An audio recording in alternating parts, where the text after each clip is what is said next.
तुम चलती हो चेनाब की तरह, दिखती हो किसी ख्वाब की तरह, जिसका सवाल मैं सदियों से ढूंढ रहा हूं। तुम लगती हो उस जवाब की तरह। इजहार भी नहीं किया, इकरार भी नहीं किया, प्यार तो बहुत दूर की बात है, उसने तो इनकार भी नहीं किया। पूरा एक सप्ताह हो गया था और उसने मेरे मैसेज का रिप्लाई नहीं किया था। हाँ, कुछ महीनों से हम बातें कर रहे थे, पर बातें अधूरी छूट जा रही थी। तो मैंने अपना फोन निकाला और टाइप किया, lunch tomorrow at 12:30 question mark. Send किया और गुस्से में हताश होकर सोने चला गया। पता नहीं कैसे सुबह 5 बजे मेरी नींद खुली और बंद आंखों से ही मैंने फोन ढूंढा तो देखा कि उसका मैसेज सबसे ऊपर था, मेक इट 1। मैं चिल्लाकर बेड से उठा और भागते भागते कॉरिडोर में गया। सुबह 5 से 6 का एक ऐसा वक्त होता है जब पूरा हॉस्टल सोता रहता है और मैं उस वक्त कॉरिडोर के एक कोने से दूसरे कोने के चक्कर काट रहा था पागलों की तरह। अफवाह थी कि मैं पागल हूं, पर उस दिन के बाद काफी लोग इस बात का यकीन भी करने लग गए थे। पर मुझे लोगों की कहां पड़ी थी, मुझे तो इस बात की चिंता थी कि मैं जाऊं कहां और कैसे। मतलब मेरे साथ एक लड़की चल रही होगी जिसे मैं पहली नजर में देखकर दिल हार चुका हूं।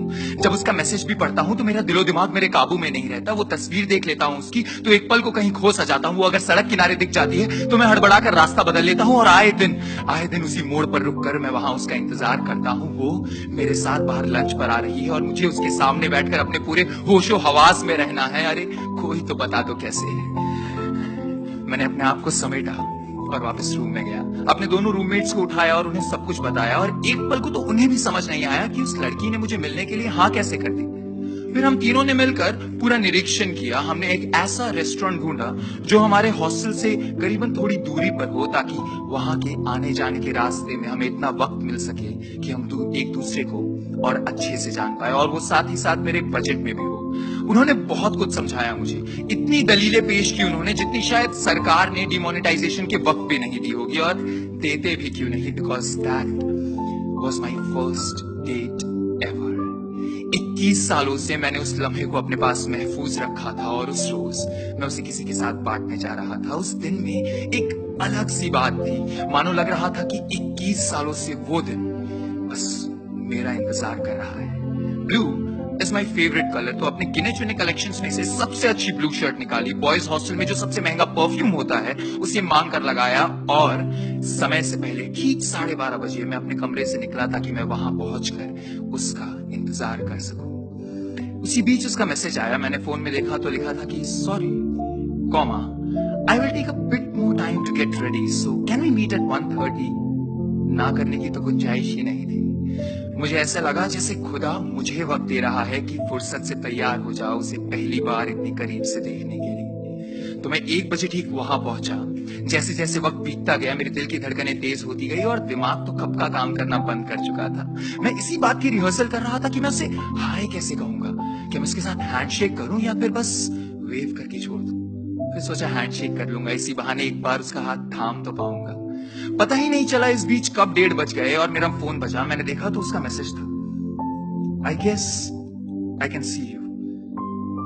मैंने जैसे ऊपर देखा वो सामने खड़ी थी और उस एक पल में समझ आ गया कि जादूगरी क्या चीज है। मुझे ऐसे लगा कि पूरी कायनात थम सी गई है जब उसके कदम मेरे तरफ बढ़ने लगे। लगा जैसे मौसम की पहली बारिश की बूंदें मुझ पर गिर रही हो या फिर खुदा की लिखी हुई सबसे खूबसूरत कहानी को मैं पढ़ रहा हूं। जैसे खुदा की लिखी सबसे खूबसूरत कहानी में पढ़ रहा हूं और मानो जैसे ये पूरी दुनिया मुझ पर हंस रही हो और ये बोल रही हो कि अब तो किसी काम का नहीं रहा। वो आई, ठहरी और मुस्कुराते हुए बोली, हे हाय। ये शख्स जो पूरी दुनिया के सामने अपने दिल की बात सरफरोश रखने की काबिलियत और हिम्मत रखता है, उन 2 आंखों के सामने उसकी जुबान लड़खड़ाने और हिचकिचाने लग गई। तो मुझे कुछ समझ नहीं आया और मैंने बस अपना हाथ आगे बढ़ा दिया। पूरे 10 मिनट लगे मुझे खुद को समेट कर उसे पहली लाइन बोलने के लिए, और वो था कि कहीं तुम्हें देर तो नहीं हो रही। तो वो हंसने लगी और कहा कि मैं तो अभी आई हूं, आराम से जाऊंगी। कम वक्त मुझे क्या पता था कि वो जाते जाते इतनी देर लगा देगी। उसी बीच हमारी कैब आई, हम उसमें बैठे। रास्ते भर वो एक के बाद दूसरी, दूसरी के बाद तीसरी, तीसरी के बाद चौथी कहानियां सुनाती गई और मैं चुपचाप उसे सुनता गया। ये लड़का जो पूरी दुनिया को अपनी कहानियां सुनाता है, बस उस एक लड़की के सामने चुपचाप बैठकर उसकी सारी दास्तां सुनने चाहता था।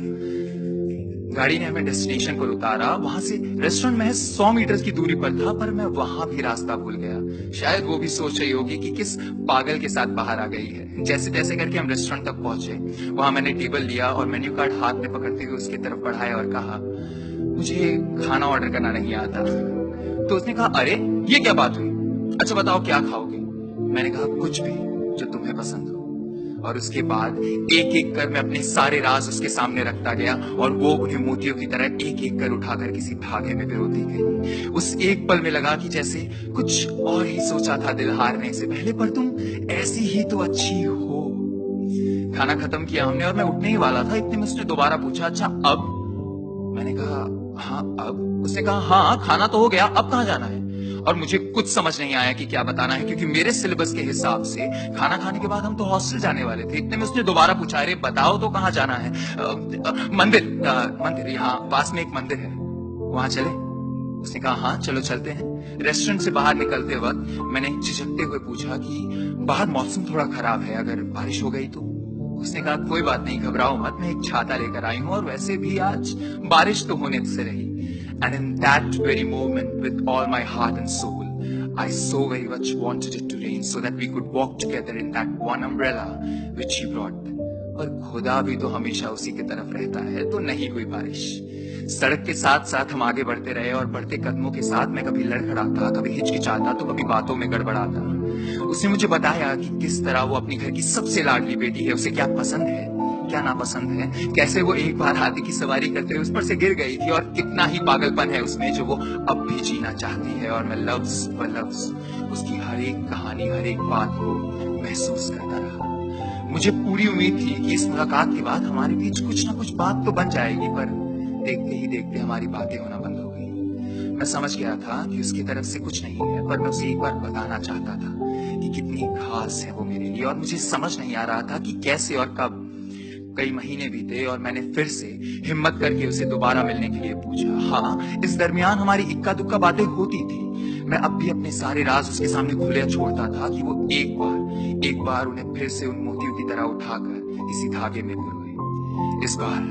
इस बार मैं पूरी तैयारी के साथ गया, हिचकिचाया नहीं, वेव करके हाय कहा, उसके लिए दरवाजा भी खोला और उसके साथ साथ अपना दिल खोल कर रख दिया। And I was sitting there confessing my feelings with a cup of coffee in my hand and requesting her to say a no. हाँ सुनने के लिए तो बहुत से लोग इजहार करते हैं, पर मैंने अपना दिल खोलकर उसके सामने रख दिया था ताकि वो एक ना कहते and I could walk away, पर उसने उसका भी जवाब नहीं दिया।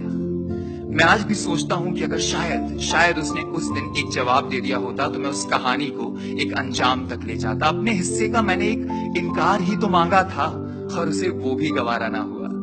कुछ और ही सोचा था दिल हारने से पहले, पर तुम ऐसी ही तो अच्छी हो। कुछ खुद में ही तुम गुम रहती हो, मुझसे भी बातें कम कहती हो, कुछ भूल जाने की तुम्हारी आदत, कुछ बेवक्त मुस्कुराना जैसे इबादत। तुम्हारे हर झूठ में भी लगती मुझे तुम सच्ची हो। कुछ और ही सोचा था दिल हारने से पहले, पर तुम ऐसी ही तो अच्छी हो। न जाने ऐसा धोखा फिर कब होगा, हमारे मिलने का मौका फिर कब होगा। कभी तो सुनोगी मेरे पुकारने से पहले, कुछ और ही सोचा था दिल हारने से पहले, पर तुम ऐसी ही तो अच्छी हो। Thank you.